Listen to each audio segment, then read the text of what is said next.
सझिया से 4 बजे भोर ले पाकल पपीता के खुदी हाथ ठोर ले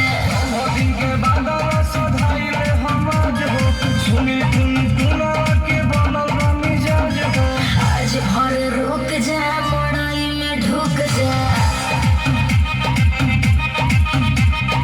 अरे बड़ा मिले तो जरा के बीड़ी फूक जा